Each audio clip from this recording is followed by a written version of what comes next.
Jeez. Hello, everybody. And hello, Hello. Stephenie. What? I said, and hello, Stephenie. Hello. Oh, good. You have a beverage. I have Indeed. a beverage. I hope everybody listening or watching has a beverage as well. If not, pause, go find yourself a beverage. I'll wait. This will probably relate to memory later, but Oh, it does. We every talked about time every time we sit down to record, before I sit down, my brain like plays my little Meg voice in the back of my head going, "Did you bring your beverage?" you have a little Meg voice. Yeah, I have a little Meg voice. Also, I just slapped this piercing and that hurt like a bit. Oh, so I like went and did the typical like gasp and slap my hand to my mouth for our audio listeners and slapped my philtrum or Medusa piercing Oof. and it like slammed against my gums and I need to not One be of those ones where your teeth vibrate. It hurts so oh, much. it was Like, bad. It was bad. Anyways, yes, indeed, we will be getting into everything about memory and hydration indeed is something we will talk about. But I'm just obsessed over the fact that you have a little Meg voice and that it works. And do you not have a little Stephanie voice? I don't know if I have little people voices. Oh, yeah. So I always like the way I kind of visualize my brain is very Yeah. much like Inside Out. Okay. Yep. Yep. But there's a lot more people in there. Like We a got lot. to do it. This is our reminder. We got to do an episode about learning styles Yes, and the visual. Yeah, because that just reminded me of all of that. we do got to Any, do that. anyways, on to the topic at hand today. Memory. Yes, it happens. We'll talk. Yeah, we'll talk about Yeah. this. So, to start, let's explore the various types of memories so we know like what we're talking about when we talk about memory struggles. Um, we'll talk about how memory works. There's actually this lovely little flow chart that I found that makes it easy to understand how the following types of memories are related. It's a really good like visual tool.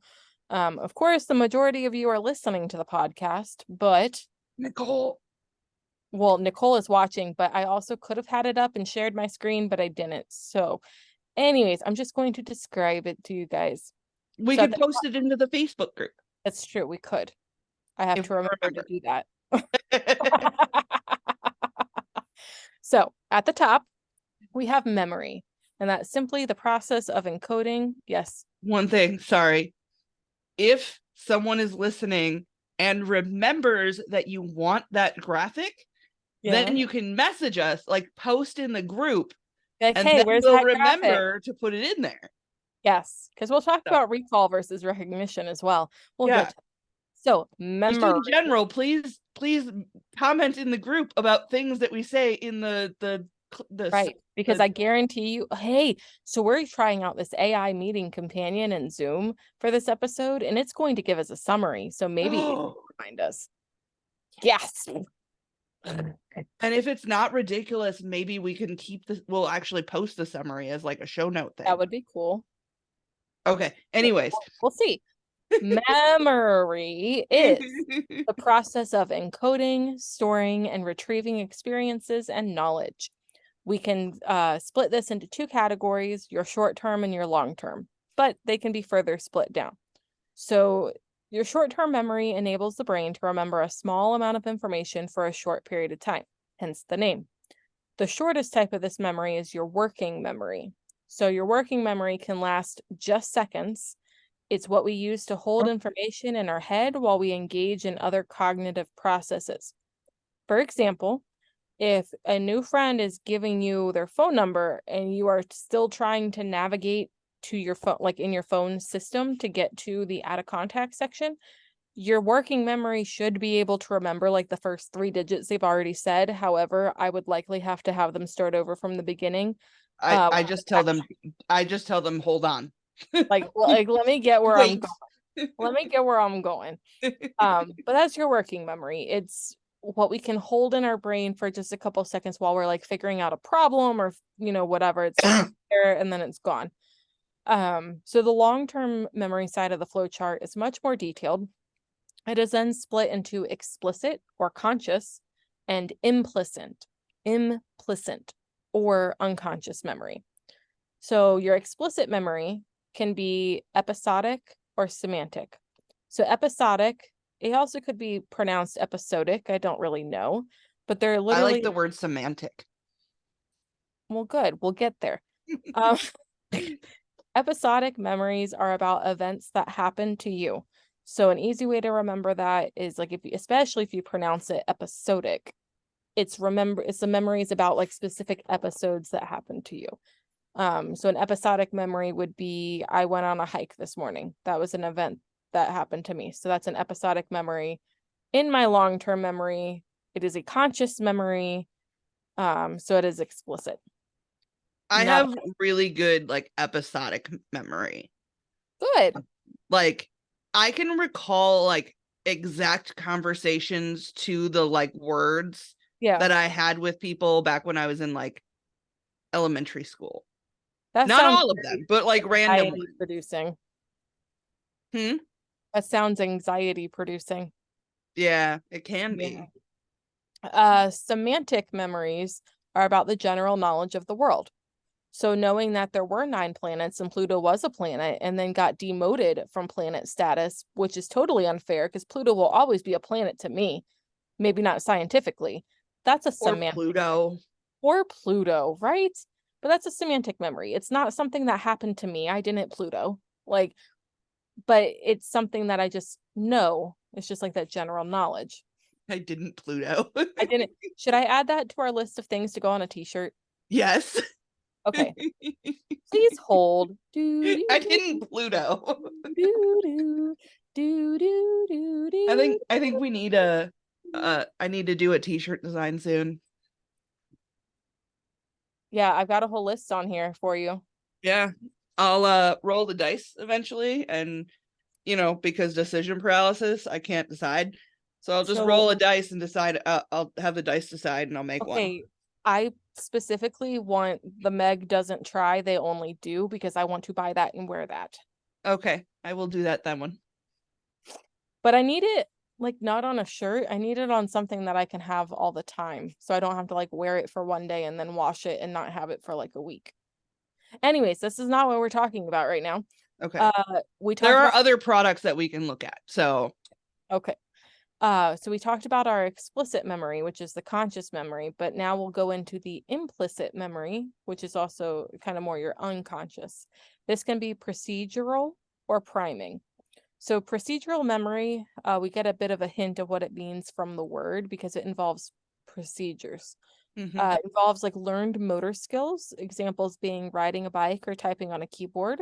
I'm sure you've heard the expression, it's like riding a bike, meaning that like even if it's been years, maybe this doesn't personally apply to you, but generically I'm talking about, even if it's been years, you still understand how to ride a bike. You're not going to immediately fall over and or one that a little more specific to all of us people is like blow drying a dog. oh, there you go. Yeah, you're not gonna like forget how to groom. I see so many people that are like, oh, I've been off work for like 6 or 9 months. I'm afraid I'm not gonna remember how to groom. Like, bitch, Yeah, you you might be a might be a little little rusty. slower, a little rougher, but like you know how to groom. Yeah. You've been doing But that yeah, enough. like especially something like blow drying a dog. Yeah. Like Mindless. that's why it's called dryer thoughts. Yes. Your brain wanders. So that's procedural. And then priming is what happens when exposure to one stimulus influences your brain's response to another. So a way to think about it is a pair of associated words like bread and butter. Those are very associated words. They're identified much quicker than a pair of non-associated words like bread and doctor, because you don't really like. I was trying as I was writing this, I was trying to think of where you would come across bread and doctor like at the same time, but that's why they're non-associated words. We could think up a random situation, but bread and butter is going to hands down for any human being be more identifiable than bread and doctor. Yeah. Especially I see that being a big thing for people who have a visual memory like me because like I would You might imagine the bread and the Yeah, butter. like bread and butter. I can imagine a picture of bread and butter Mhm. much easier than if I heard bread and doctor, like my brain would be so confused on that image. It But would look like I put something into AI. do you know what I see with bread and butter? Yeah. Lightly toasted wheat bread with the puddle of butter just melting away in the middle, and I'm salivating right now because I can taste it. That's What does awesome. that say about me? Probably that you are a what is it? A visual spatial uh thinker. Okay. Which is kind of abnormal because I have really bad spatial recognition. Like, if you ask me, will this couch fit in your living room right now? I'm like, let me get a tape measure because I can't trust my brain. Yeah. But Uh, it's but no, visual. well, and that's why that graphic was going around where it Yeah. showed our like 1 to 5 or 5 to 1, or I don't remember because I can't fucking see it. I think 5 was the most detailed, or maybe 1 was the most detailed. Yeah. Either way, it showed a picture of an apple, and it was like a hyper realistic apple with the shine on it and everything. We'll just say number 1 was the best. And then as it went down levels, you would go to like a slightly less detailed picture, then like a sketch of it, and then like what you would imagine a toddler would in kindergartner draw for an apple, and then like nothing. Like Mhm. you don't see anything when you think of things. And that really stumped me because when you think about it, it makes my brain fart. Like when I start thinking those sort of like introspective thoughts, like when my brain starts thinking about itself, I all of a sudden just fucking forget. Do I think in pictures? I don't even know. I'm only thinking in pictures right now because I'm specifically thinking about thinking in pictures. It's a whole thing. Yeah. So that was helpful because that was an example without me having to think about it. You said bread and butter, and I started getting hungry, and I started thinking about it and toasting it and the smell of the toast coming out of the thing. And Yep. I'm like, huh, maybe I am a number 1 or a number 5, whichever one it was. Yeah. Um, Uh, we will talk more about that with the person who posted it. Actually, one of the people who posted it. yes, When we do our. but oh, good. Okay, then I'll have the graphic in front of me, and I'll know if it's 1 or 5. Yep. Um, And we anyway, could talk in detail about it. yes, yes. So So we talked about the different types of memory. How are they formed though? Like, how do we, because we can't just be like, hey, brain, remember this, because we all know how good that works. Um, so first we got to think about how we form the thoughts that we're even like encoding and storing as memories. So different groups of nerve cells or neurons, we'll get a little sciencey, are responsible for different thoughts, and they drift in and out of action whether they're in use. Memory is the reactivation of a specific group of neurons formed from persistent changes in the strength of connections between neurons. What allows for a specific combination of neurons to be reactivated over any other combination of neurons? Well, that's synapse plasticity. Wait, synapse pla wait, synapse plasticity. There we go. But see, you'll remember it because repetition. Anyways, yeah. and synapses are connections between these brain cells that can be made stronger or weaker depending on when and how often they've been activated in the past. And that's why repetition is good because you're strengthening those connections. Yes. Which can also be interesting if you think about it with the way that it affects people who are neurodivergent, because Yes. people who are neurodivergent have they're hyper connected with their synapses. They have more synapses, So they more. have more synapses. So there's a lot Oh, more places for that memory to go. It might just like get lost, you and I know? feel like that means too, like if we're only using a certain amount of energy on these, like creating these synapses, if we have more synapses, those synapses are getting less than, say, someone who has less synapses. So they may be weakening just simply because we have so many freaking ones to maintain a connection with. Mm-hmm. So we'll talk about the brain a little bit. And again, I was going to share a screen with a graphic, but didn't make it that far. So I'll put it in the group if someone Just reminds use me. your imagination. Imagination. Except for that poor person who doesn't visualize Oh, anything at all. that's true. In I'm which really case, sorry that you don't get to visualize things in your head. Google an image of the brain that's been labeled with the different parts and follow as we go along. Yeah. So let's start with the explicit memory. So the hippocampus, I feel like that's one that gets talked about. Because it's the coolest name, first of all. It is. It's a hippo. So Hippocampus. that is where your episodic or episodic memories are formed. So those ones that are like specific events that happen to you. Sorry. And you're fine.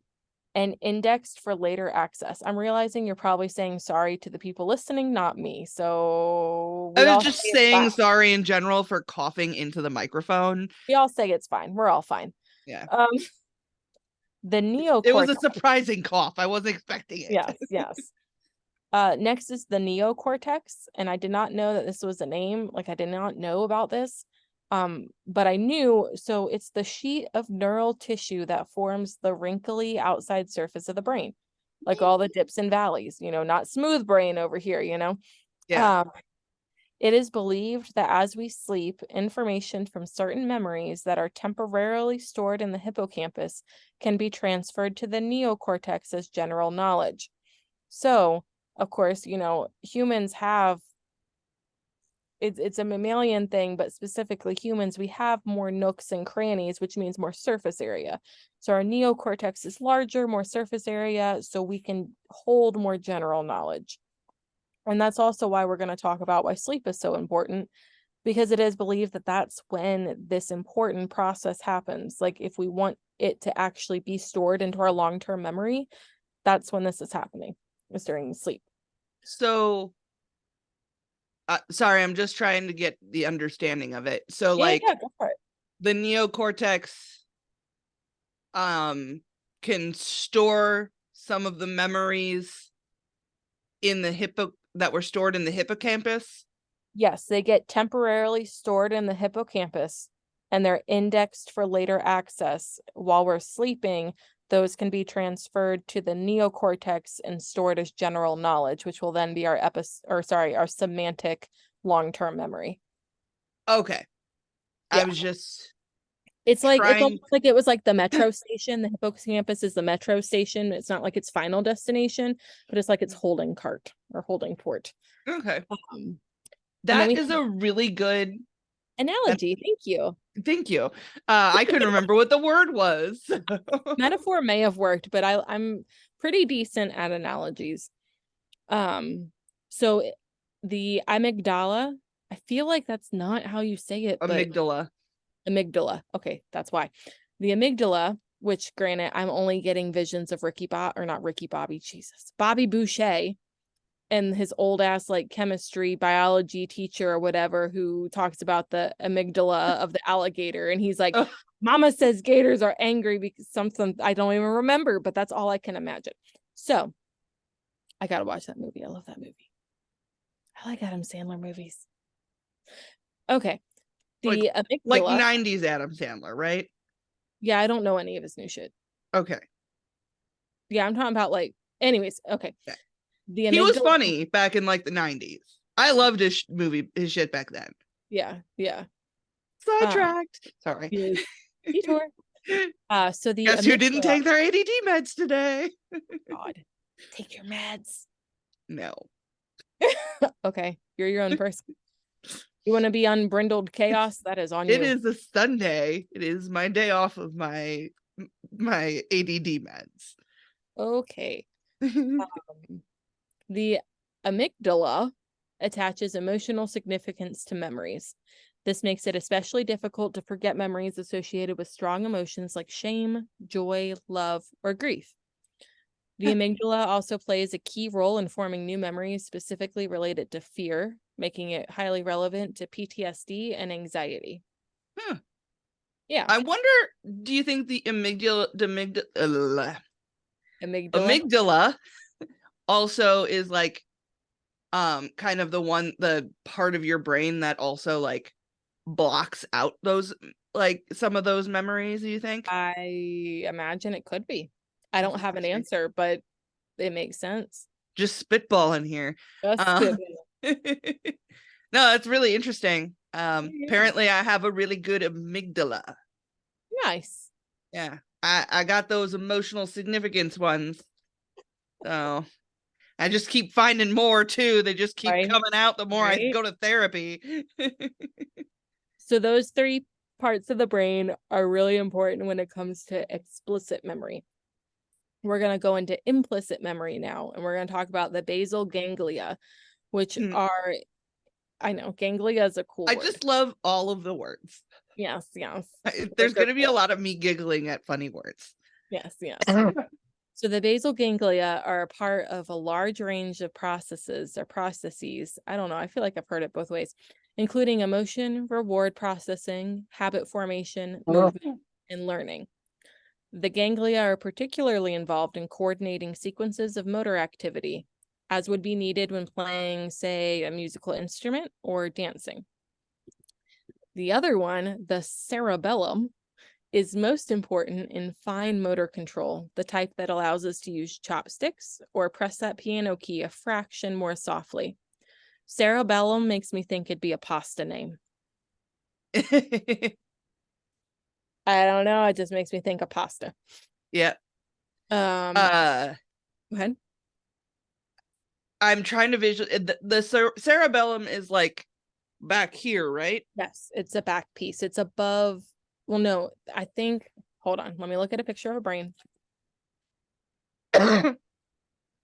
It as is I just point to the part of my skull where I imagine it is, because everybody can totally see this. totally. Yes, it is. It is. It's the base of the skull there, right above the spinal cord, like connects into the spinal cord. Because you have the cerebrum, which is the large part of the brain that houses most everything else, and then the cerebellum is that base part there. Yeah. So very interesting. Many people who are autistic have troubles with fine motor control. Yeah.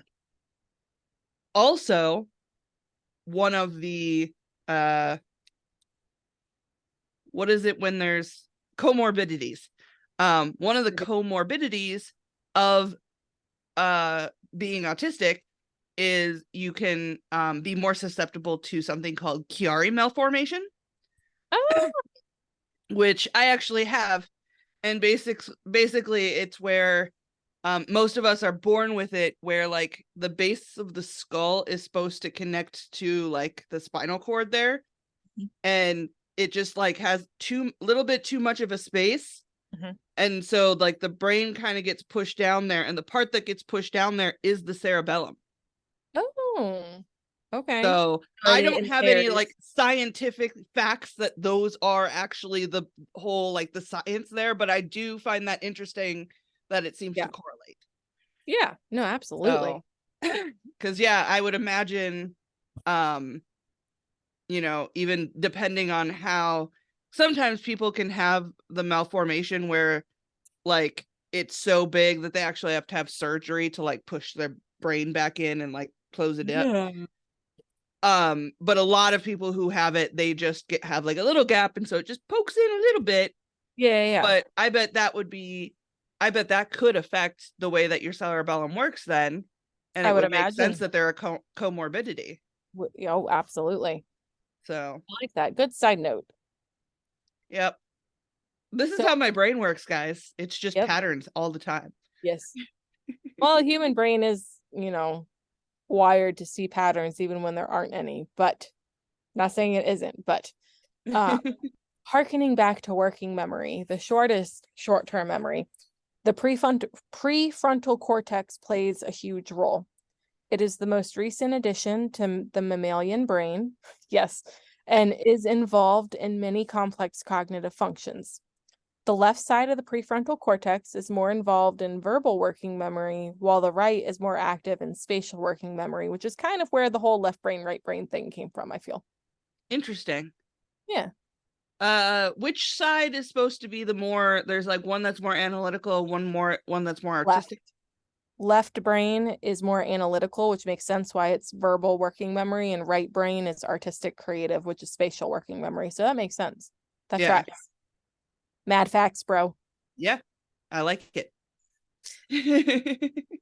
So anyways, now that we've talked about types of memory, how memories are formed, and different like pieces of the brain that kind of play into this, I feel like we're pretty well prepared to go into how memory functions differently for neurodivergent individuals. So with that being said, let's take a break and listen to a message from one of our sponsors.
Okay, I just have to tell you guys before I say we're back, you need to go to YouTube and you have to watch that That break commercial break. because I think I killed Stephenie a little bit. I laughed so hard I almost peed myself.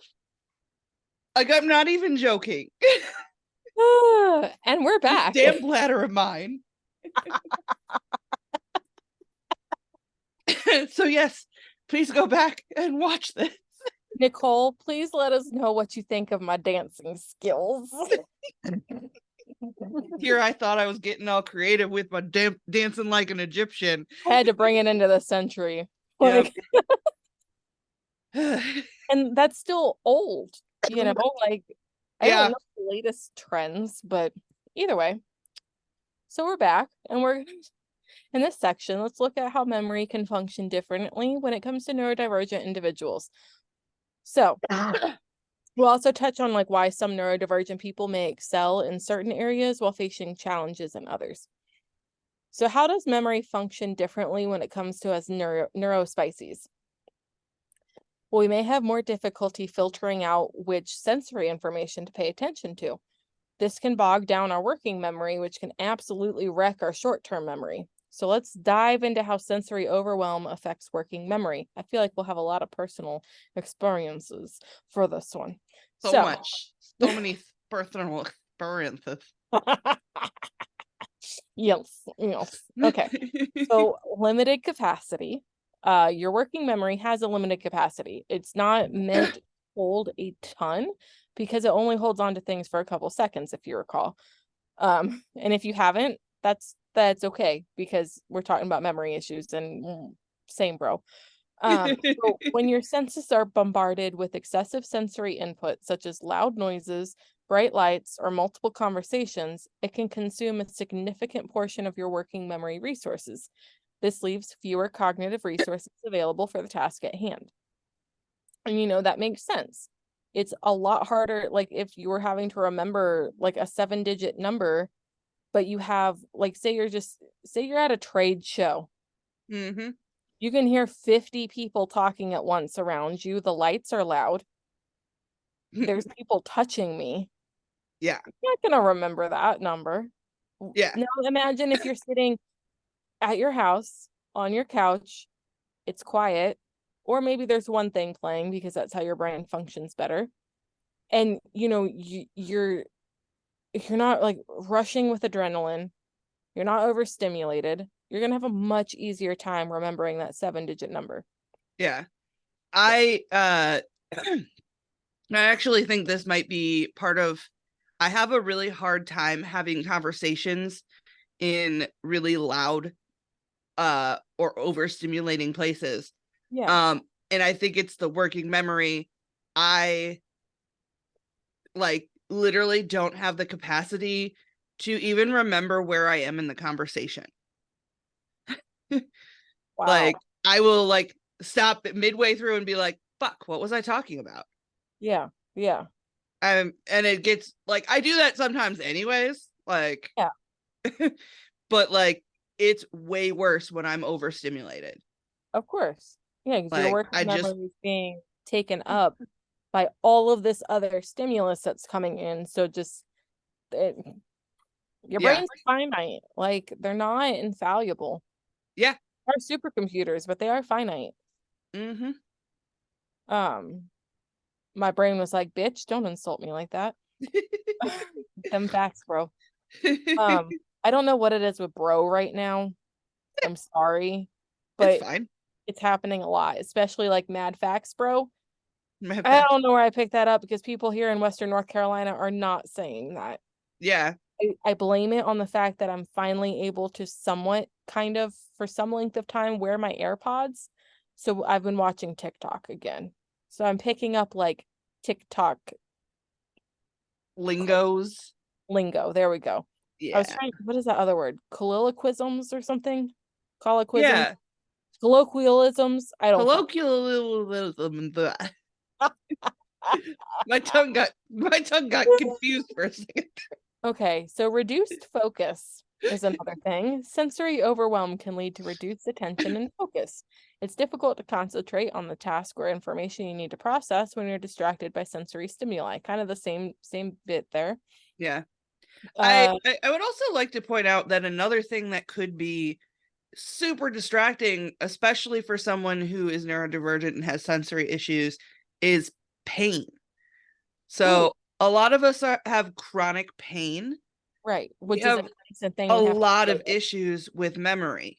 Yeah, So, and it's because our brains are concentrating on being in pain. they're constantly going like, ah, Yeah. They're sorry, guys. like, hey, do you want to fix this? You want to stop the pain? You are broken. Stop doing all the things. My No, hips right now. I will not ever. Increased cognitive load. So excessive sensory input increases the cognitive load, or basically what your brain's having to do at any given point in time. It's the mental effort required to process and manage information. This added cognitive load can lead to mental fatigue and even physical fatigue, because let's be real, that will manifest, and reduce your ability to think clearly and make decisions. Yes. So cognitive load, I just kind of want to make this little tie to someone who might be neurotypical and might have issues with this. Okay.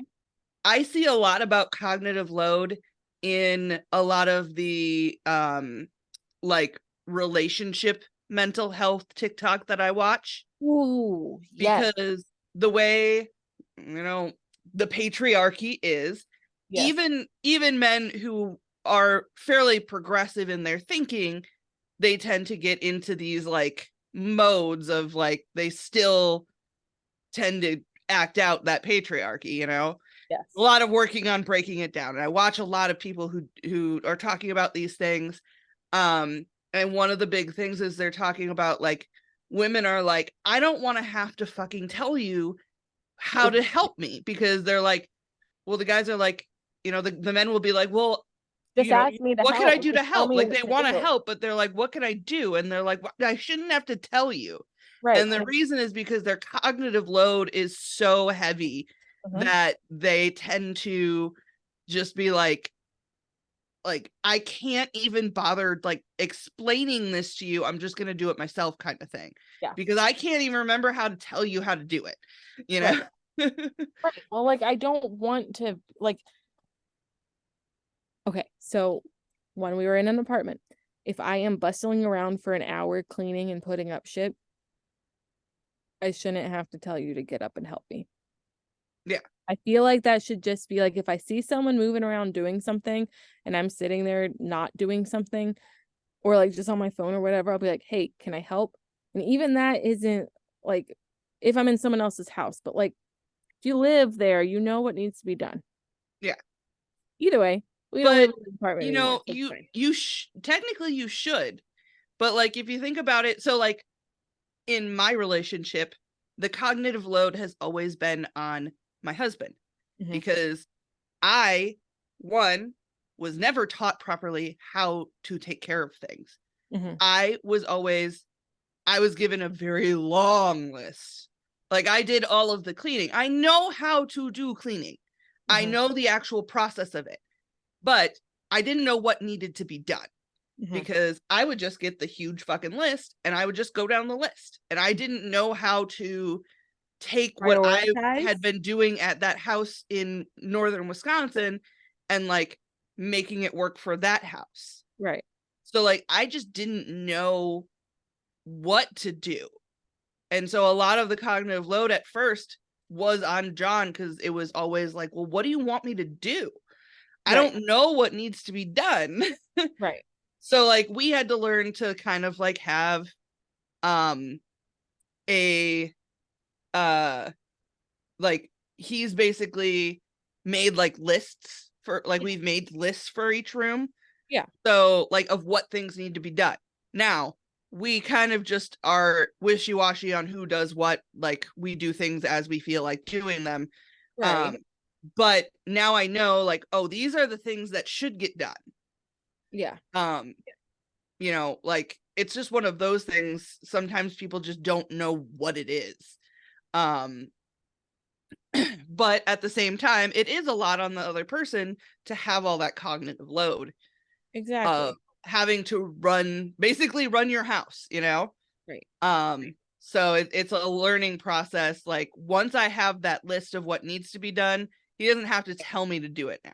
Yeah. Like it's done. Like I get it done when I can, obviously. But right. So okay. Sorry, but like that is a thing that like even neurodivergent people can end up in those positions, or neurotypical people can be in that position where they're taking on such a cognitive load that they start forgetting. I think that's where like mom brain comes from, partially because of hormones, but also they're usually taking on the most of the cognitive load of keeping that child alive. Right. You know? Right. No, 100%. So it's just, I like to point out where it can relate to everybody. Connections. Yes. Connections. So we also have impaired information processing. And again, this is how sensory overwhelm can impair our working memory. Sensory overwhelm can disrupt the encoding and retrieval of information in your working memory. It becomes harder to remember, manipulate, and use information when your working memory is overwhelmed by sensory distractions. I know, pointing at it totally makes sense in the podcast. But yes, that's what I was talking about earlier, where like I will literally forget mid-conversation what the fuck I'm talking about. Because like my working memory just can't keep up with all of the things out here, all of the other things, and what I'm doing. Yep. I mean, you've seen some. I do it a lot with like certain words where I'm just like I can't remember the fucking word. Yeah. That can happen even when I'm not in sensory overload. Right. But it gets much worse when I'm, in sensory overload. Oh, absolutely. And then also stress and anxiety. Sensory overwhelm can trigger stress and anxiety, which also further impair working memory, because the brain's response to stress is to interfere with cognitive functions, including working memory. Yes, stress interferes with cognitive functions. You've heard it here, folks. Dun dun dun. Either way, we'll talk Breaking about news. Breaking news, never before known. We'll talk about tips on how to like mitigate the impact of sensory overwhelm on working memory in the last section. Let's continue on with kind of what issues we can have with memory as neurodivergent individuals. So for me specifically, which we'll get into some personal stories the next segment here, we'll kind of just go unhinged a bit. I just like using that word wherever I can. When it comes to long-term memory, I have noticed a very distinct difference in my abilities to recognize and to recall. So recognition is the ability to recognize something that you've seen before, while recall is the ability to remember something without being prompted. So basically, I do way, way better at multiple choice questions or like fill in the blank ones that have a word bank. And I'm way less confident and skilled at having to recall something without the prompt of all the available answers being there. So, like for me, if I was trying to think of like a good example. If someone was like, "Oh, hey, do you remember um that car we saw in the parking lot of that trailhead of that hike?" I'll just be like, nope. Oh yeah, no, it was this yellow Miata, and I will like finish the sentence that had like teeth in the grill and a tongue sticking out because I immediately know what you're saying. I needed the Yeah. prompt. I needed the prompt. Yeah, I definitely I need to have the visual in Yeah. order to make that connection and like yeah. Um so I have to have some sort of visual memory of it. Yeah. If it's a verbal memory, it's probably not in Okay. there. Yeah. Yeah. Because That's there's no how it is for visual. me. Like There's no visual. Yeah. yeah. If I can pull up a picture, I'm good. Right. Right. No sound bites in this head. Other than the annoying song that plays over and over and over back there, but sometimes there's a couple of those. They do like a mariachi thing. So I don't know why this made me think of it, and I don't know if you've ever played it, but for anyone listening, I'm sorry, not sorry. You just lost the game. I'm sorry, I didn't catch that. Did you say motherfucker? No. Because I feel like that's what your lips said, but I didn't hear anything. I did. I just need everybody to know. And now everybody who listened lost the game. They're never going to want to listen again. Oh, don't do that, guys. Come. I'm joking. Okay. Uh, can I just say though, but like Yes. seriously, if you guys listen to us or watch us, like please like say things. Yeah, like can you like be like, like hey, liked the episode, keep it up. Just yeah, say talk to us in the group or comment on the YouTubes.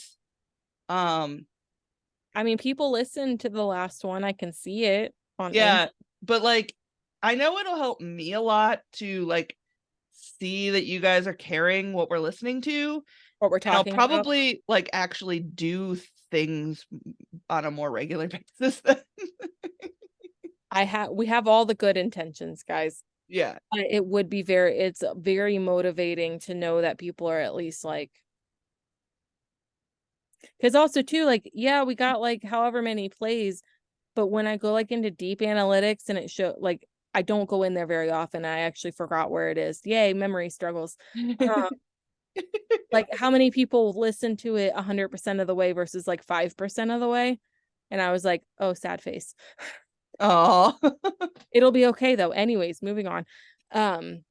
So there are some neurodivergent conditions that point to a gap where memories either didn't form correctly or are unable to be recalled well. And that's going to be dyslexia, dyscalculia, and dysgraphia. So the first one I feel like everyone's heard of, dyslexia, lifelong condition that occurs in 5 to 10% of the population and brings troubles with decoding words quickly and accurately. People with dyslexia may find comprehension and spelling difficult. Sometimes the words even seem to jump around on the page as they are reading. Many have difficulty learning and recognizing the sound of letters. Granted, as I was like typing this out, I was like, man, it would really suck to have like I'd be so sad if I had dyslexia, but because I love words and Yeah. reading and I'm really good at that stuff. I'm not saying I'm like not I'm bad at other things, but like this is a strong suit of mine.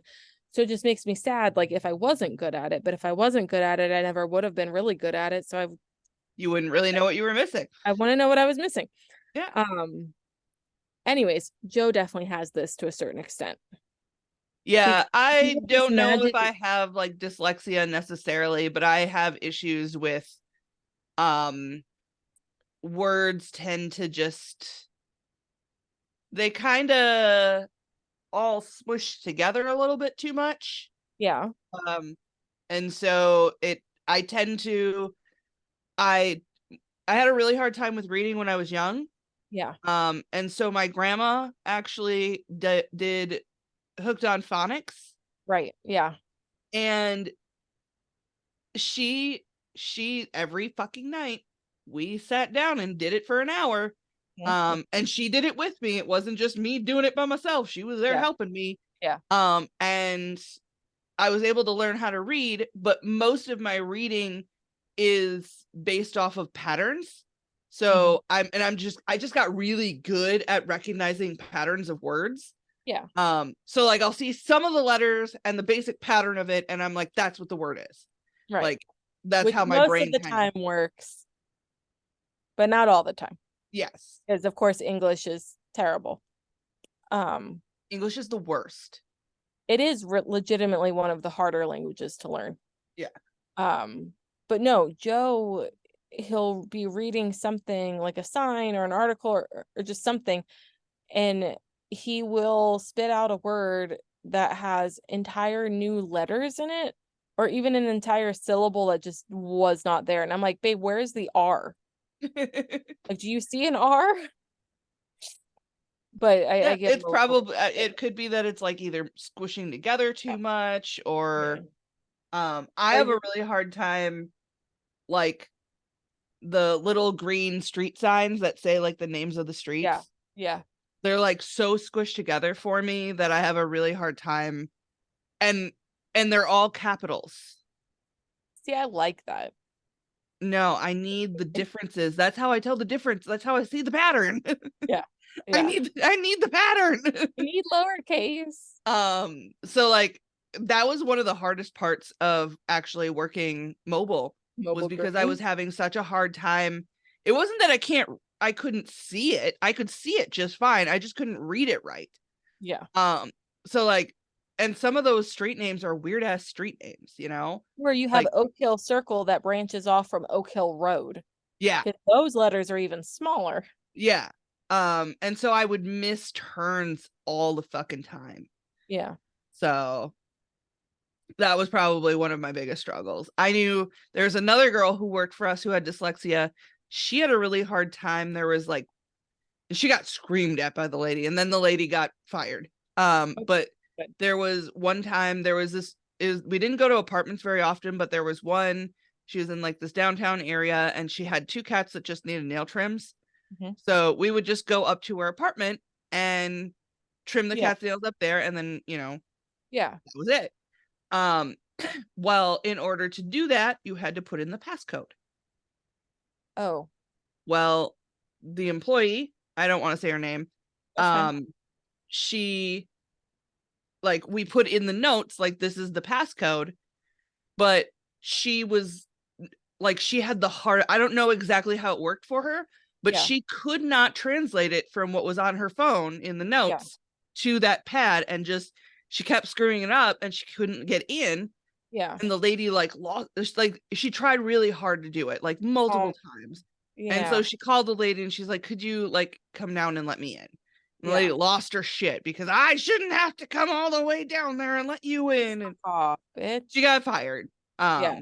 Like immediately. Yeah. But and she got she didn't just get fired, she got called by the owner.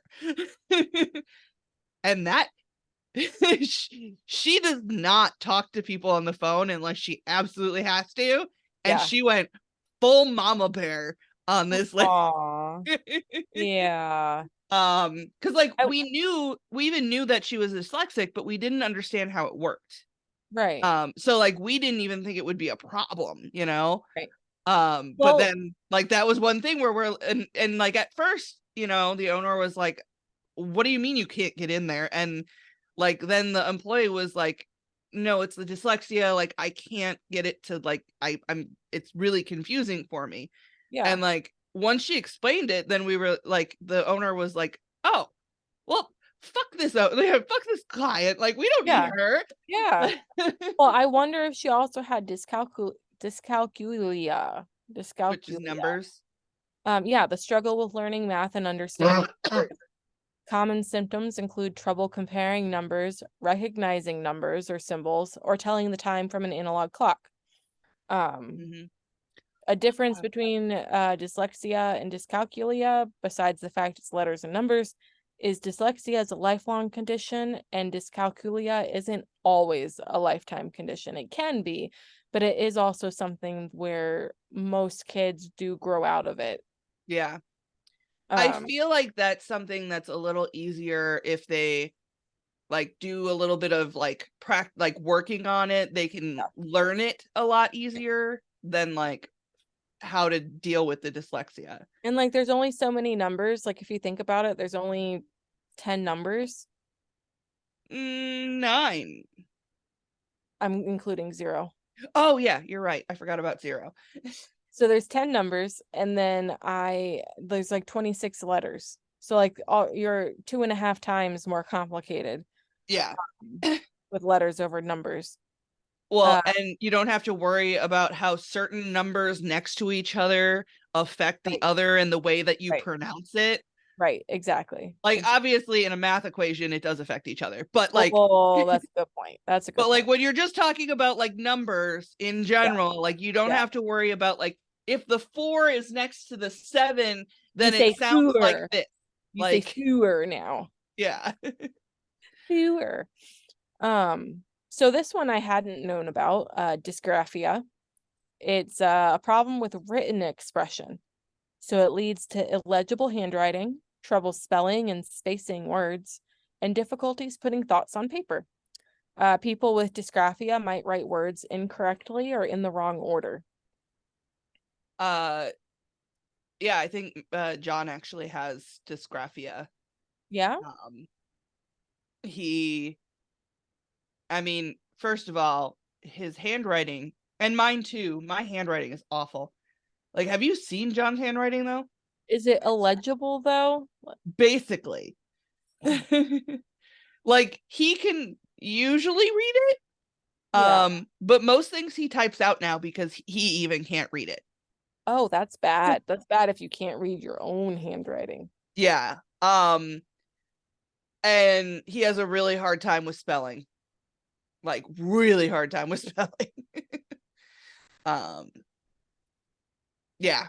He definitely has a little dysgraphia. Yeah. Yeah. So this next one I don't have any notes for because I felt like we'd be able to just like Oh, launch. yeah. Yeah, we could talk about that forever. Yeah, please do. I will let you take over for a minute and So talk about ASD basically and how, ADHD. yep, ASD and ADHD and how that affects memory. Uh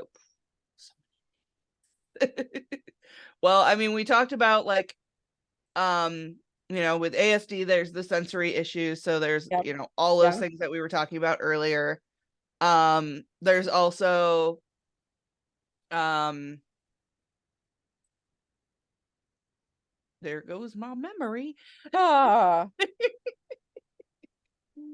Um uh Ah.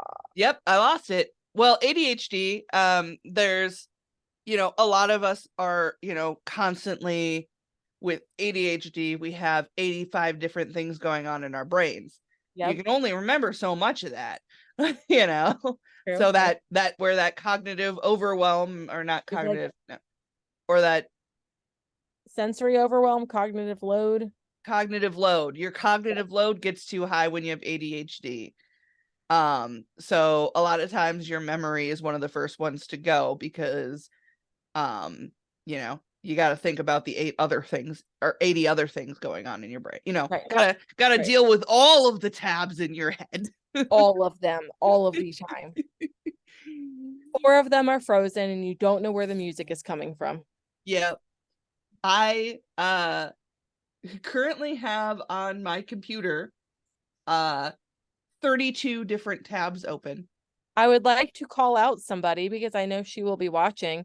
Guess who also has a terrible guess who is also very good at having a million tabs open on her computer? Nicole. Yes. She Nicole, struck I'm me looking as the at type. you. I could see her being that way.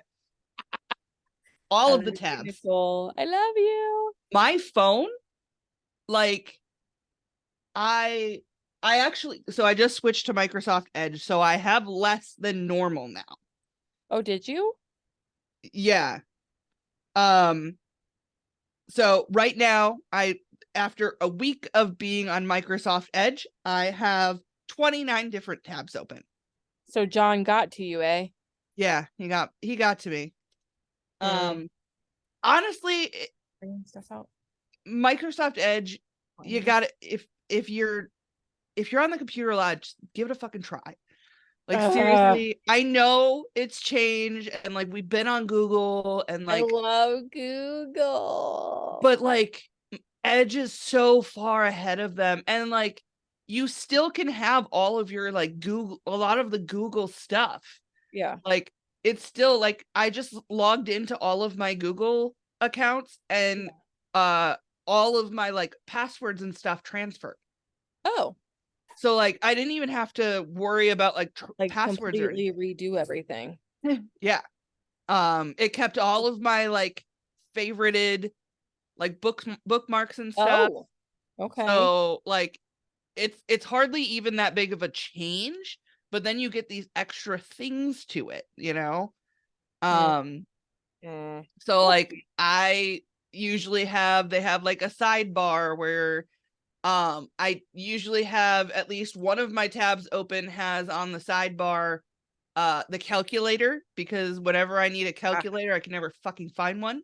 yep, it's just right there. Hmm. And then they have the chat, and then you can put in a bunch of different things. I have my Outlook on there. There's the Bing image creator. I have like a Facebook one so I can look at Facebook. My Google Drive, I have Google Keep on there so I can look at all of my lists. Hmm. So, So, anyways, ADHD.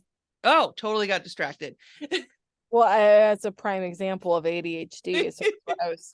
I forgot that we were talking about memory. Hold on. Ah.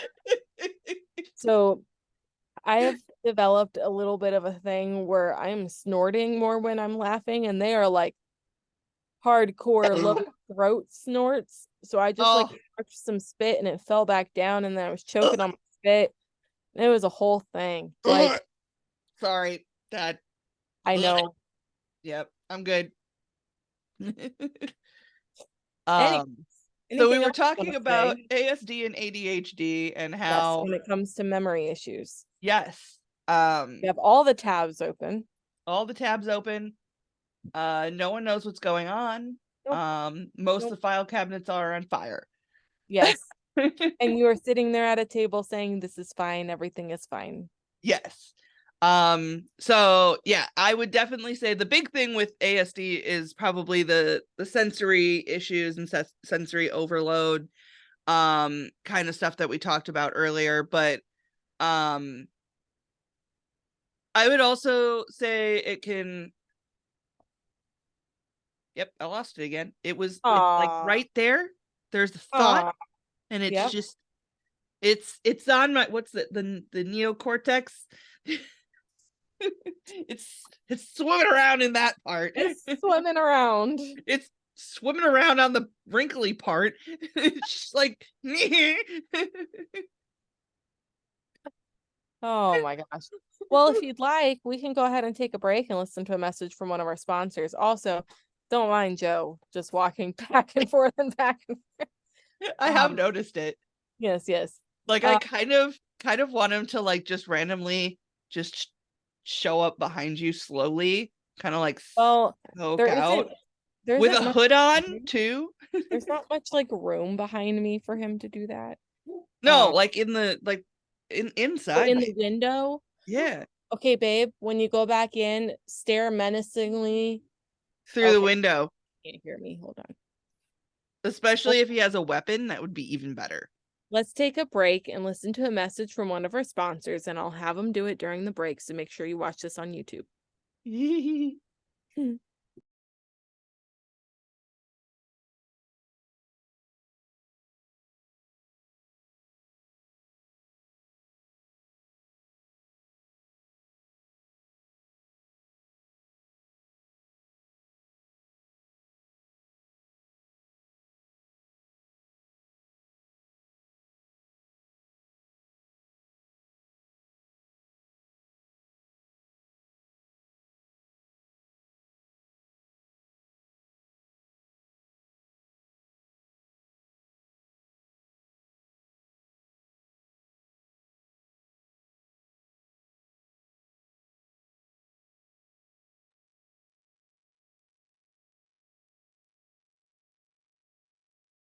And we're back. Also, I thought of it. Oh, Object permanence. oh my God. Our memory. Yes. Holy shit. I thought of it just before you did that. Oh, okay. And then I remembered. Good job. Now talk about it. So yes, so with both ASD and ADHD, object permanence would be very memory based. The reason I thought of it is because recently, a couple weeks ago, I lost my vape. I had it in my hand, and then it was gone. Oh no. Couldn't fucking find it. And I knew it was around somewhere, and I looked everywhere, and I couldn't find it, and I waited, and I waited, and I finally gave in, and I bought a new one. I still don't know where the fucker is. But it was literally just, I remember holding it in my hand, in like sitting on my couch, holding it in my hand, and then I remember sitting on my couch without it in my hand. And I don't remember what happened in between there. Yeah. And that was that working memory, like fucking glitched out there. Like, but that's why I thought of it. Yep. But you What were you found it. saying? You found it, right? No, I did not. Oh, it's still gone? It's still gone. I bought a new one because I was frustrated because I couldn't find it. I have no idea where it is. Well, of course, now that you've bought another one, now you will Oh, find it'll show up. That's exactly what's gonna That is happen. how that works. This happened last time, about a year ago, actually. I lost my vape on my way. Literally, it was actually an object permanence issue. I had my vape with me, and I was going to visit my sister. And I stopped at a rest stop, and I always carry my vape with me all the time, just even if I'm not using it. So I had it. I remember having it in my hand as I closed the door. And then I remember getting back in my car, and I didn't know where my vape was. And I went back inside. I couldn't find it anywhere. And then, like, a couple months ago, I finally found it. I was cleaning out my car, and it had slid down into this like weird crevasse, like a little black hole. Yeah, but like that was where the memory, like I should have remembered that it fell out of my hand and ended up on the floor. Yeah, but I don't even remember it falling out of my hand. Wow. Like, if you ever see those TikTok videos where people joke about object permanence and they like have like they show like them holding something and then like it like clicks and then it goes back to them just like nothing in their hand. That's exactly how it is. It's just gone. It just disappears. Yep. Just transports. But yeah, we're in the section talking about our personal struggles with memory. So you did start it off pretty fantastically there. I did.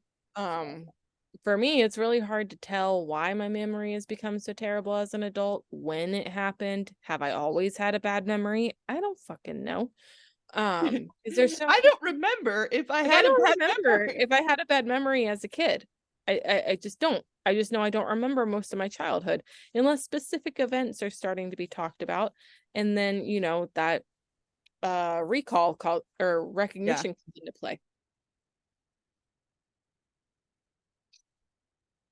Can I say that maybe it's because of your cognitive load because you take on too much shit?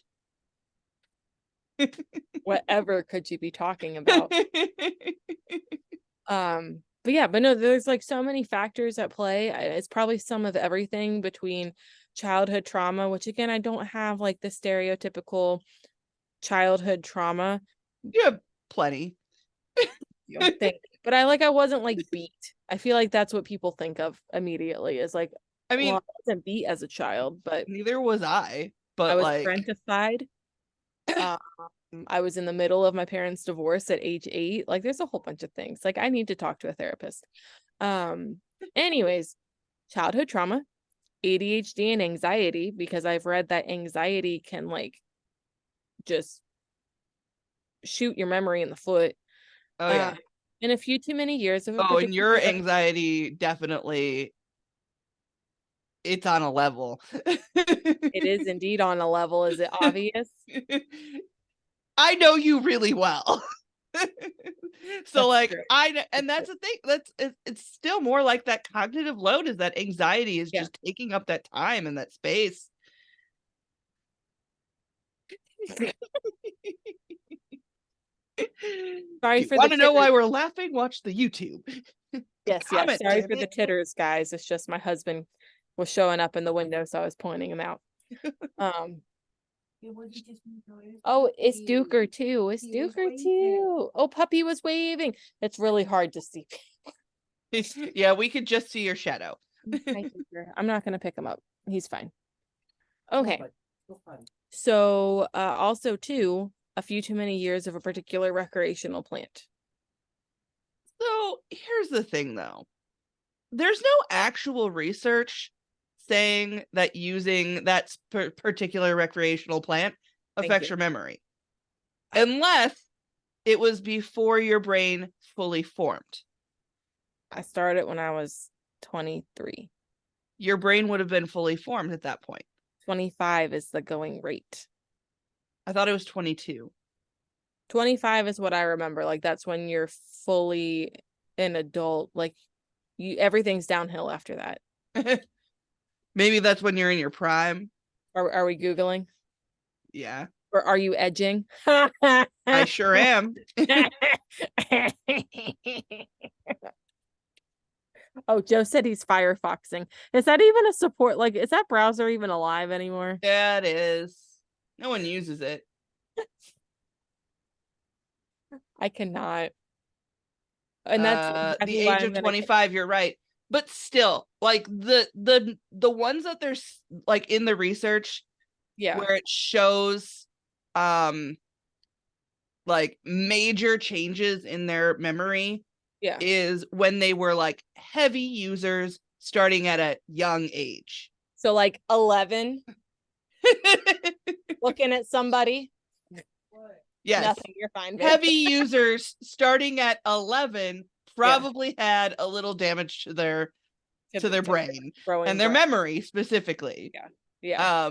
But as far as the research shows, it's very unlikely that your memory was affected by that recreational plant. But I still have all those other factors to deal with. So like even if that's like I'm just like cutting one of them out for you, so you don't have to worry about as many. So it's all the trauma and the tism and the anxiety. I'm cutting down your cognitive load. Are you though?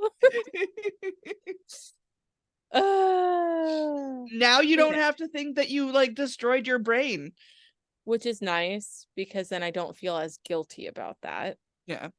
I've honestly, ever since I've started using it, which I started probably, I think I was about 25. Okay. Like on a regular basis. I had tried it a couple times before that. Yeah. But using on a regular basis, my memory has actually gotten better. Like significantly better. And I think it's because I use it to help me relax, and I help to calm my nervous system. Yeah. So like for me, it calms my nervous system. Obviously it doesn't work as well for it work in the same way for everyone. No. But like for me, it calms my nervous system. And so I have more of that I have less of a cognitive load. I have more space. I have the capacity to handle more memory. Yeah. So I have noticed that it actually did make my memory better. Right. So. Right. But I could see why, like someone who maybe has the opposite reaction, maybe they have worse memory. Yeah. See, you just added it back on. You cut it out and then you were like, nope, glued it back. Sorry. It's okay. We're just spitballing here, right? Yeah. You got to do what works for you. Yes. My way happens to work for me. Yeah, no, that's why like I'm often like my childhood. I'm like, do I just like not remember any fucking thing because it was that terrible, or was it that boring, or is my memory just that bad? Could be a lot of things. But like if I specifically try to think about things, I have to have like, oh, so okay, let's see. I can't just go fishing. I have to have like a very specific lure that's for one very specific memory. Does that make sense? Like I can't just cast a net out and see what comes back. Okay. I just had to be like, what do I remember about my 7th grade history teacher? Oh, his name was Mr. Hilliard. That would never be something I would have thought of just Yeah. randomly. Like I never would have been like, I wonder what Mr. Hilliard is doing. Oh, my 5th grade art teacher was Mr. Conrad, and he had he was so cool because he had like one little piece of hair, not one piece of hair, but like a strip of hair, just a lot smaller than mine, and so many ear piercings, and he was just cool as shit. And he said my hair had all of the colors in it, and it made me feel really good as like a little kid. That's awesome. Mm-hmm. But like I never would have thought about that ever. So like it's Yeah. there. I'm not like You're just completely broken. It's accessing it again. And like clearly that one left an imprint. So there's like an emotion attached to that because like I deal with a lot of self-esteem issues more so when I was younger, but it's still there. So like having an adult be like, and like not creepily, yeah. and like he was actually an encouraging teacher. Of course, he was an art teacher. So I feel like they're just naturally more, I don't know what word I want. Anyways, Yeah.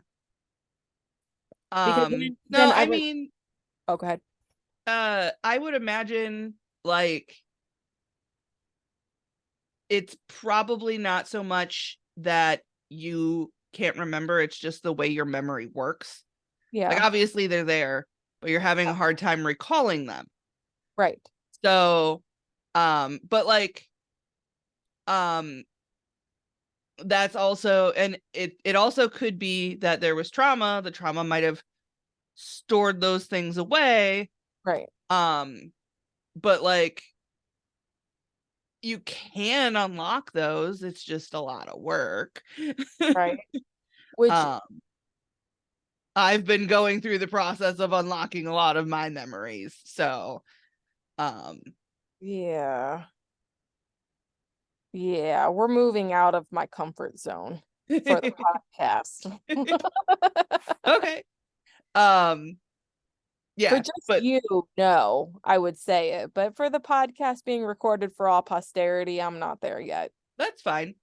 Um, like in my situation, I know like I did have a really hard time remembering a lot of my past, and I've had to do a lot of digging. Yeah, Um, you know, I talk about the traumas in my system building, right? So right, you have to kind of figure out the history of it before you can fix it. And so unlocking a lot of those traumas is I've had to go through, and not even just traumas but memories, but like kind of trying to like really I have to really dig for them. right, um for me, I have that really good like emotional connection with a lot of memories that I can use, so even yeah, like not good emotions I can manage to pull those out usually. yeah, um but if you don't have as good of a that emotional connection recall, maybe you need a different kind.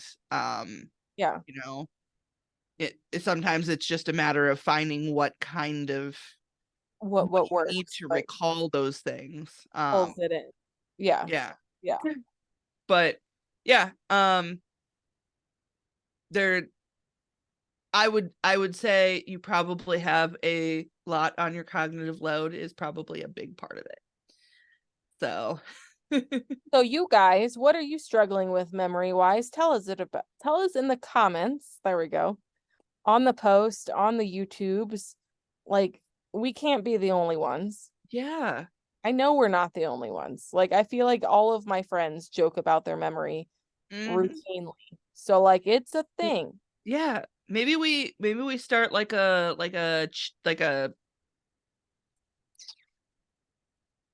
comment thread Amen. Everybody can talk about like things about their memory Okay. and like what they struggle with. Well, and also too, I've got plans. I'll talk to you about it after the episode. I have Uh-oh. fire. No. Just I have fire again, Woo! which means I've taken fire from somewhere else. So we'll see what suffers in the meantime, but I don't care. I'm riding this high. Um, anyway, so that's enough about our personal stories. We have one more segment to get to, which is going to talk about um basically like helpful tips and tricks and things that we can do to kind of help our memory. Of course, this will be the part I would say to take notes, because if you're listening to this and you need these tips, you're probably not going to remember them all. Yep. I'm just Or saying. maybe our AI friend will make really That's good true. notes for you. Oh, But I'm not promising anything. So we have maybe take no idea. We have no idea how good it's going to do, and it's just going to talk about how we blathered on about trauma and shit, you know? it. Anyways, now for a message from one of our sponsors.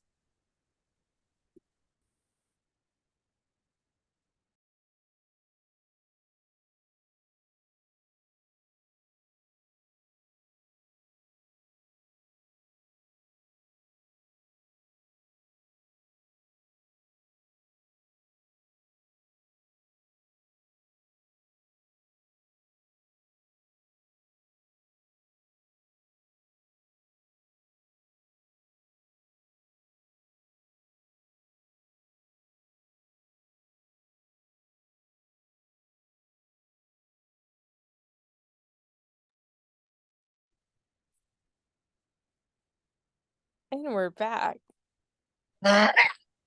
Sorry. So that was because I didn't feel like waving my hands around. So I was like, let me just wave my computer around. So, as we wrap up this episode, let's talk about some helpful tips and tricks for improving our memory. So, Tips and tricks. Sorry. you're fine. That was nice. Thank you for that. So first let's talk about all the other things we should think about, like all the things we should think about kind of as a whole when improving our memory. So first, get adequate sleep.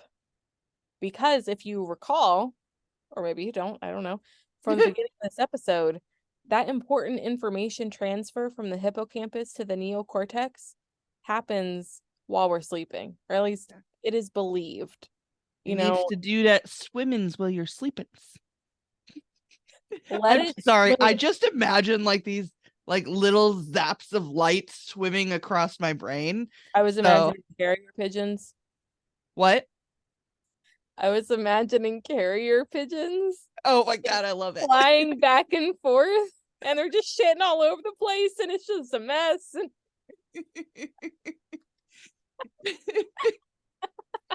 That's why you need to sleep so the cleaners can come through and Yes, clean up the pit yes, the they can shit. figure out what's actually good and clean off the shit. And Yeah. sometimes you get polished turds, though. I mean, I don't make the rules.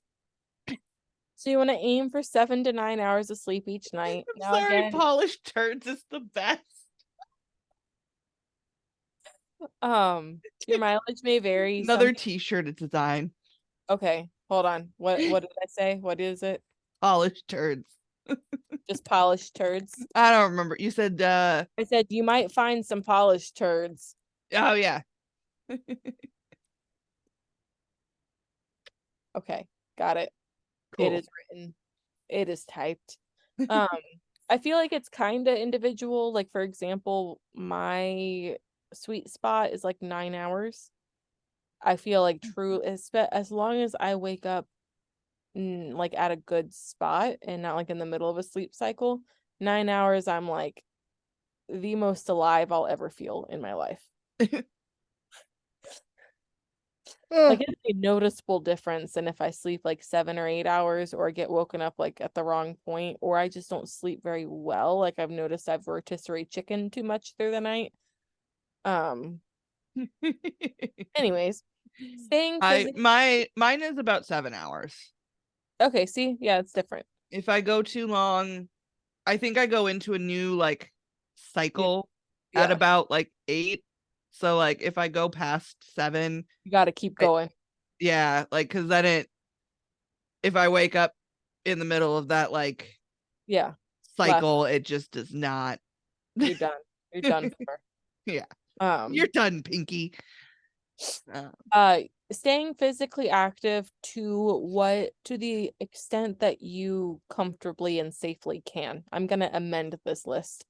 Because like you said, a lot of us deal with chronic pain and other things, so we might not necessarily be able to go hit the gym, you know.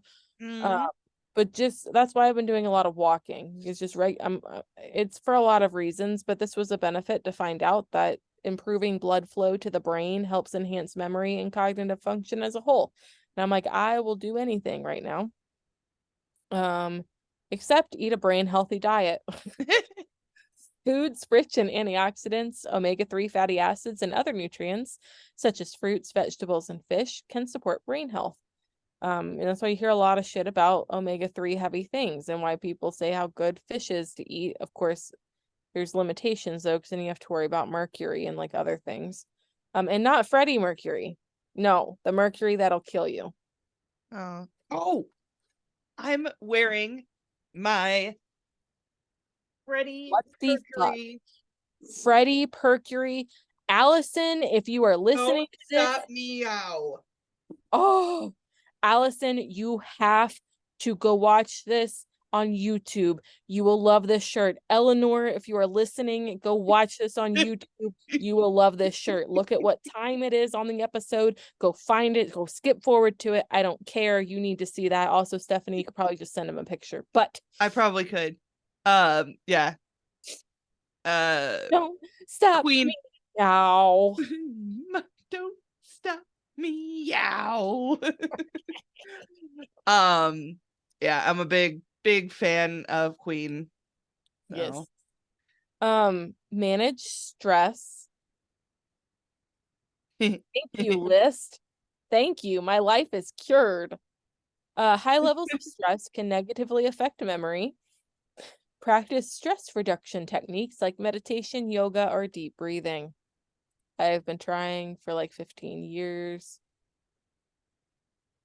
Staying mentally active. This I do. So, question. Okay. Yes. When you try to meditate, are you trying to clear your mind?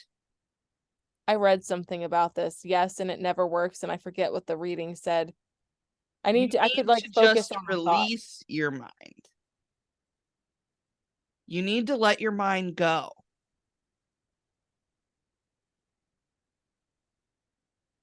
I don't like doing that. I like to have a bit of control of the chaos. I mean, yeah, but like that's the whole thing is meditation is a controlled chaos. Is Oh, you're giving your brain free reign in that spot that you're sitting yeah. to just do Go where, whatever it wants to do, yeah. and then you're like, okay, that's the end of it. We're done. We're done with that. And then you just like, Now you listen to me. yeah.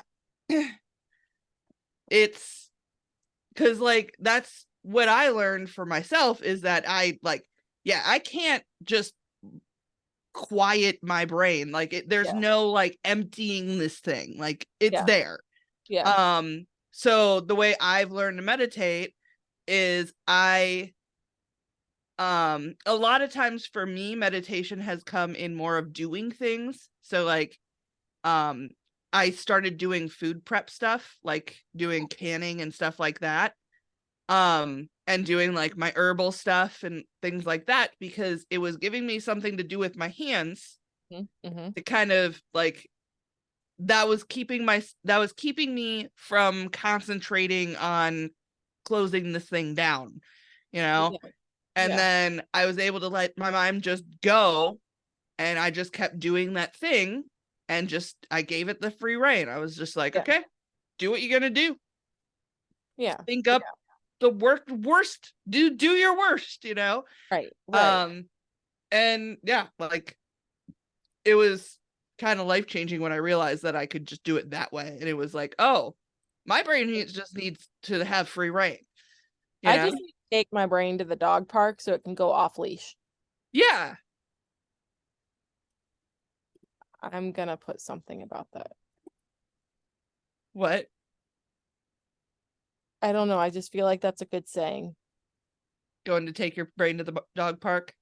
So it can be off leash, but I don't know how. I don't. Just if you write that in there, I will come up with something. Okay. We've come up with like 3 t-shirt designs. Good memory. Anyways, we want to stay mentally active, which I've been doing because I've downloaded puzzle games to my phone. But engage in activities that challenge your brain, like puzzles, crossword puzzles, or learning a new skill or language. I have all like I can't remember my childhood, but I could fucking speak French. You know? Anyways, stay organized. I hate this one. Use calendars, to-do lists, and reminders to keep track of important information and tasks. Because at this point, This shit is definitely written by a neurotypical. Yes. ChatGPT made this list. ChatGPT is the most neurotypical. Yeah.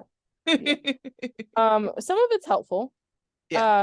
You can socialize by interacting with others and maintaining social connections. It can stimulate your brain and improve memory. Depends on who it is. Yeah. Here we go. Stay hydrated. Everybody take a drink right now.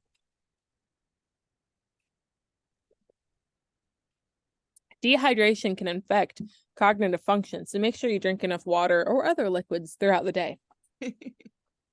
Minimize multitasking, which I have an argument with this. Focusing on one task at a time can help you retain information better. Avoiding distractions is also important. And Mary would agree with this, but Mary's also super neurotypical. Yes, that is very neurotypical thinking.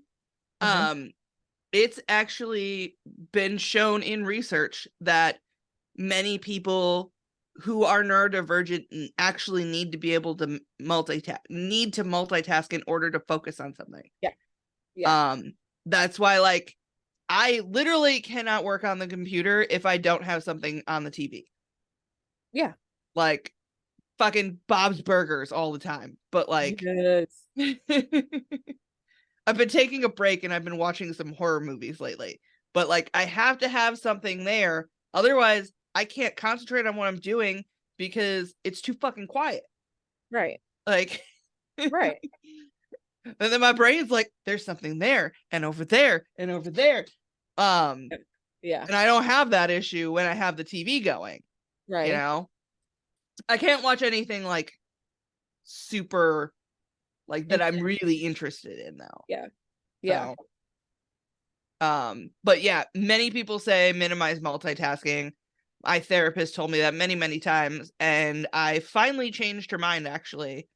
Yeah. Not too long ago, where she's like, okay, that does make sense. I get it. Aww. She's also very neurotypical. Yeah.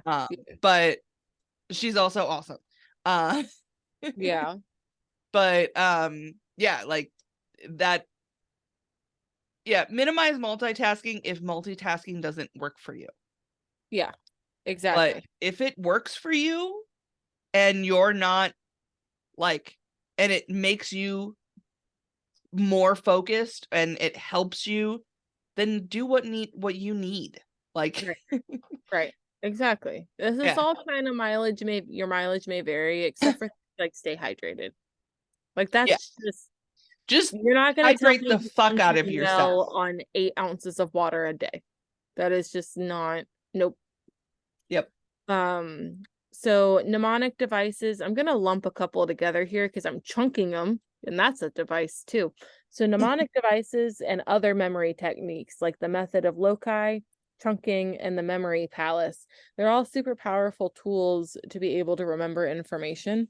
So chunking is like categorizing information you have to remember. Like if you were asked to remember 20 different words and 5 of them were fruits, 5 were vegetables, 5 were, I don't know, types of wood, and 5 were bugs. That's a really, okay. Like you would probably chunk them together that way, and it'd be easier to remember them than versus just like randomized. Yeah. Because you're categorizing similar information together. The other one that I know most, mnemonic devices, what is it? Never eat soggy waffles for northeast, southwest. Yeah. And the way that we did it with the planets when Pluto was technically a planet. Do it. It was my very elderly mother just served us 9 pizzas. Okay. But I know John did a different one. I'm pretty sure it was it wasn't elderly, but it was my very blank mother just served us 9 pizzas. It might have been excellent or elegant or something like that. Apparently, I was just calling my mom old. But either way, Which is it funny was because useful she's though. only 17 years older than me. Because if you go through and like as long as you remember that and like write out those letters, you'd be able to name all the planets. Yeah. Yeah. They can only work to a certain extent though. Yeah. Like I have a hard time with some of the like some acronyms, they get me real fucking confused because they have too many of the similar letters and I'll get things like backwards. Yeah. But yeah, like certain ones definitely. Yeah. Um The other one I want to talk about is the memory palace because I read about that and that's pretty cool. So if you have to remember information, like different pieces of information, you visualize, which of course this won't work for everybody, but you visualize like being in your house or like a palace or a shop or just like this building, okay? And there's shelves and shit. And you visualize putting the piece of information like down on the shelves or in the drawers or like, whatever. Maybe not in the drawers because object permanence, but like out on the shelves, on the I was gonna countertop. say this only works sometimes for those with object permanence issues. Yes, yes. Put it all on the table. Yeah. Yeah, I've had to kind of make my palace is more of like a warehouse. Yeah, And everything's out on a shelf so I can visually see it. yeah, yeah. Um and yeah, like cuz otherwise I'm not going to fucking remember where I put it. Right. Put it in a cupboard, it's gone for good. Yeah, Fuck. yeah, For a while I was using doom boxes. yeah. Um which is how fucking nerd diversion is that? I have doom boxes in my memory palace. Your bedroom palace. Like I legitimately was visualizing like a box. Yeah. Like Like a we're just gonna shove that all in there. yeah, like a cardboard box, Mhm. like multiple ones. I had different categories, but I only had like 5 or 6 of them. Yeah. Yeah. And like I kept just shoving them into boxes and then I couldn't ever find them when I wanted them. Well, yeah, There's because too many in there. They've So disappeared. that's why I ended up with the warehouse. Yeah. Because it was bigger and I could just have everything out. I imagine it. I don't know if anybody has ever seen the show Warehouse 13, but you've seen it? Yes. Okay. And not all of it, and I don't think it is it even still streaming anymore? I don't know. I haven't seen it in a while. Nowhere But for for free. anybody who hasn't seen it, Yes. Warehouse 13 is a supernatural kind of show where It's so good. basically these agents are sent to work at this federal warehouse called Warehouse 13 in like Mm-hmm. North Dakota or some shit. Mm-hmm. In the middle of nowhere. Yes. And the warehouse is basically a bigger on the inside type of deal. Yeah. Yeah. And they are in charge of going out and finding historical artifacts that have like Magical supernatural powers. powers. Yes. And they like bring them back and keep them in this warehouse. It's like ones that will do damage, they don't Yeah. want them to, Be in the wrong hands and yeah, so they put them in the warehouse so that they're safe. And so I imagine my memory palace as being like Warehouse 13, where there's chaos fucking everywhere, but everything's out on a shelf. I just have to say that movieweb.com said in September of 2022 there is growing momentum for a reboot. Oh And God, I hope that is right. no, I hope so. I would kill for a Warehouse 13 reboot. That and Eureka. Did you ever I'm see like, Eureka? no.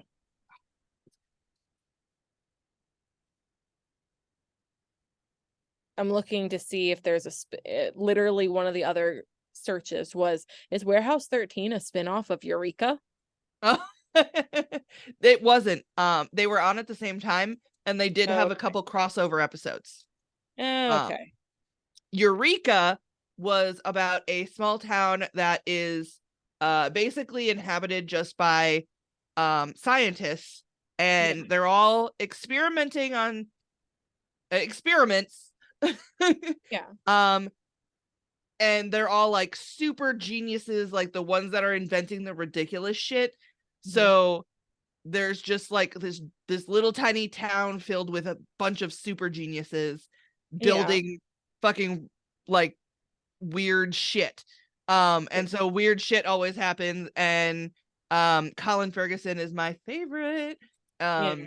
He plays like this sheriff, and he's very like honky tonk, like small town, like not honky tonk, what is it, Mayberry.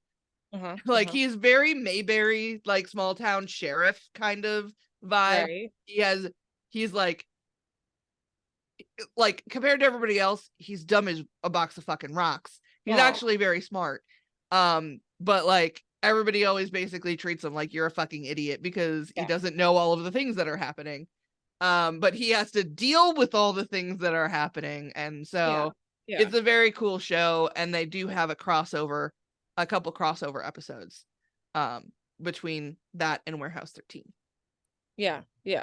So no, I'm like, it's not free anywhere. Recommendation. And I feel like it's $2 per episode, and that's too steep for my blood. Yeah, that's ridiculous. Anyways, moving on. I know a guy we can get.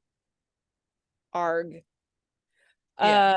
So repeat and review. So repetition is key. Reviewing information, going back over it. And that's why at the end of our pet CPR and first aid classes, we say the way to increase your retention by over 500% is just look through the damn book. Like after the class, just browse through it. You don't have to read every word, just browse through it. Because it's just going to help encode that memory a little stronger. Yeah. Stay curious. Curiosity can lead to better engagement and retention of information. Keep your mind open and eager to learn. Also, I'd like to point out I did not forget there are ways we can mitigate the impact of sensory overwhelm on working memory.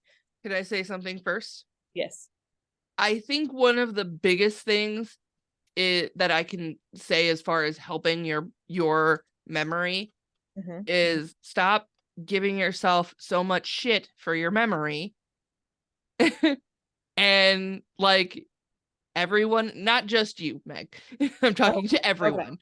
I'm like, stop beating yourself up over your bad memory, and find tools that help you to remember things without using your memory in your brain. Like there are lots of tools out there, and it's a process to figure out the tool that you need. Right. But once you do, then you don't have to worry about it. Like you just use that tool instead, because it's okay to have a shitty memory. Like it's fine. Right. Some people are just stupid, so at least you're not dumb, right? You are right. I am not dumb. Yeah. So here are ways we can mitigate the impact of sensory overwhelm on working memory. I'm like, moving on from me, please. No, that was legitimately not about you. I was saying as a general. If the shoe fucking fits, though. I mean, yeah. So, but that was also, sorry, sidetrack. When I went camping, we were all talking about, like, we were all doing introductions. I met up with a bunch of people from the SUV living group that I'm in Wisconsin. Sorry, I was explaining it to the listeners. And we were going around introducing ourselves, and we had to say our name, where we're from, how long we've been car camping, and then what surprised us the most and the best piece of advice you would give to a new camper. And Ooh. my piece of advice was, don't beat yourself up. Things aren't always going to work out perfectly, and you're going to find the tools that work best for you. There you go. Yeah. So, yeah. And I'm saying it again, like, don't beat yourself up. You don't have to be perfect. There are Right. tools out there that you can use Right. to help you with the things that you struggle with. Right. So I like it. that's my little bit. But really, this list, Also, I think I turned my fidget toy into DNA. I like it. It's a little fucked up DNA, but it's a DNA. It's a DNA. It's doing its best. It's a DNA doing its best. So really, we've talked about all these tips already, but they're minimize distractions unless, of course, like you need something playing. Practice mindfulness. Take breaks when you're overwhelmed. Take short breaks to give your working memory a chance to recover. With the minimizing distractions, that's a thing, like, you can be multitasking and still minimize the distractions. Yeah. So maybe that TV is not a distraction, but the TV helped me not get distracted by every little noise my old house makes while I'm sitting here, and my dog breathing funny. He's breathing fine. It's just different. Okay. Like I'll just be like, why is he breathing like that? And he just like took a breath too fast or something. He's fine. I'm just like, those are the things that I concentrate on. So I'm minimizing my distractions by multitasking. So like, it's okay to have some things. Just make sure you're getting rid of the actual distractions. So Yeah. Yeah. sorry. That's okay. Prioritizing tasks, unless, of course, you are literally incapable. Stephenie. Yep. Uh, Yep. I like this one. Use noise canceling headphones. I wear my loops like all the freaking time, Yep. especially while I'm grooming, because there's just too much noise happening. And if I listen to a dog barking all goddamn day, I cannot. Yeah. You know what would really be great about using noise canceling headphones and loops? Yeah. If I didn't have object permanence issues. Oh. And forget where I put them. Yeah. Or forget to bring them. You had a really good system, because when I first met you and we were walking around the Atlanta aquarium, they were literally like wound into your dreads. Yeah. The case kept getting wet on the inside. Oh, okay. I want to put them in my dreads somehow. I just can't figure out a good way to do it so that they can stay there all the time. So, yeah. And not get like wet in the case, because ew. Yeah. Yes. But yeah, so we've talked about the types of memory, how memory works, like the parts of the brain that do it, how there's different neurodiversities that make memory just not function the way it should, our own personal stories, and a bunch of different tips and tricks to help improve our memory. But we don't have it all figured out, Yeah. We're forgetting things every day. Actually, I want to make one small update from the previous episode, where I asked if anybody had an idea for how to deal with the emotional dysregulation that I get when I get pulled over. Yes. And I found an answer. Oh. Yes. So weirdly enough, I follow a lot of people on TikTok, but one of them specifically, he is a lawyer. Yeah. And he posted about this app that is actually made by a group of BIPOC lawyers, and they've basically made it as a system, and it's free for anyone who makes under $40,000 a year. And you literally don't have to do anything to prove it. It's literally just say yes. Yeah. I'm under. Yeah. So it's free for you to have if you like make under that, and it's like $6.99 a month if you make over that. But Okay. so it's super affordable, Right. obviously. Right. And what's cool is you basically, I'm opening it up.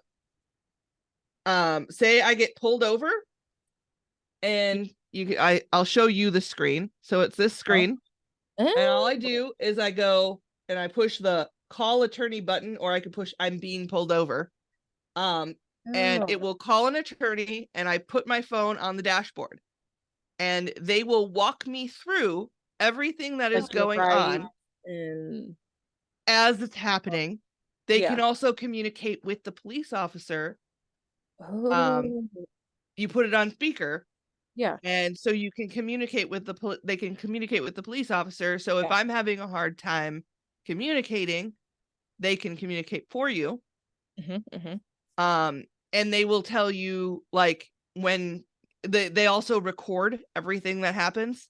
And they will advise you as to how to proceed, like if um if the police officer tells you to do something or whatever, Yeah. they will they'll tell you Whether how it's to proceed within the law, yeah, all that stuff. within the law.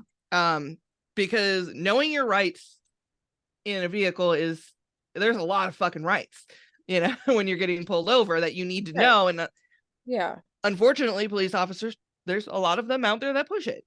Mm-hmm. So they also have a little button for I've had an accident. So if you get into an Cool. accident, you call them and they help walk you through the process. Because a lot of Okay. times people who get into an accident, they get freaked out Yeah. and don't know what to do.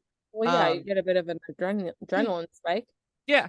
So you could just click on that, and it puts you in contact with a lawyer in your state, in the state that you're in.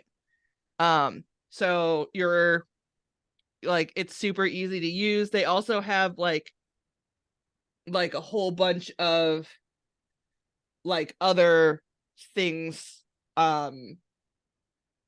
like different resources too. So Mm-hmm. like there's like you know your rights, there's a whole like list of your rights written out, and Yeah. like do's and don'ts and stuff like that. So it's a really cool app for anybody who is interested in that. I just wanted to update because we mentioned it in the last episode. Yeah. So, Nice. and I Well, was thank you super for that. excited. Like he was talking about it as TikTok, and I'm like, I was literally just saying I needed something like Yeah, this. it's perfect. So yeah, if you're worried about getting pulled over and being anxious in front of the police officer, or inadvertently crying because you're so anxious and then they think Mm. you're trying to get out of the ticket, Yeah. um or you just go completely nonverbal because they're freaking you out, Yeah. um you know it you have a resource. You have an option. So And we will end on uh, that note.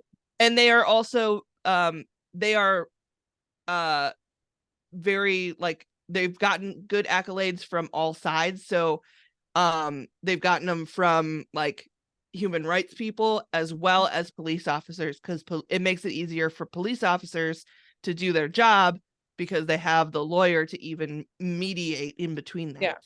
Yeah. So um it doesn't even, wanted to mention that because like an officer most likely isn't going to get upset with you for having that, Right. um Right.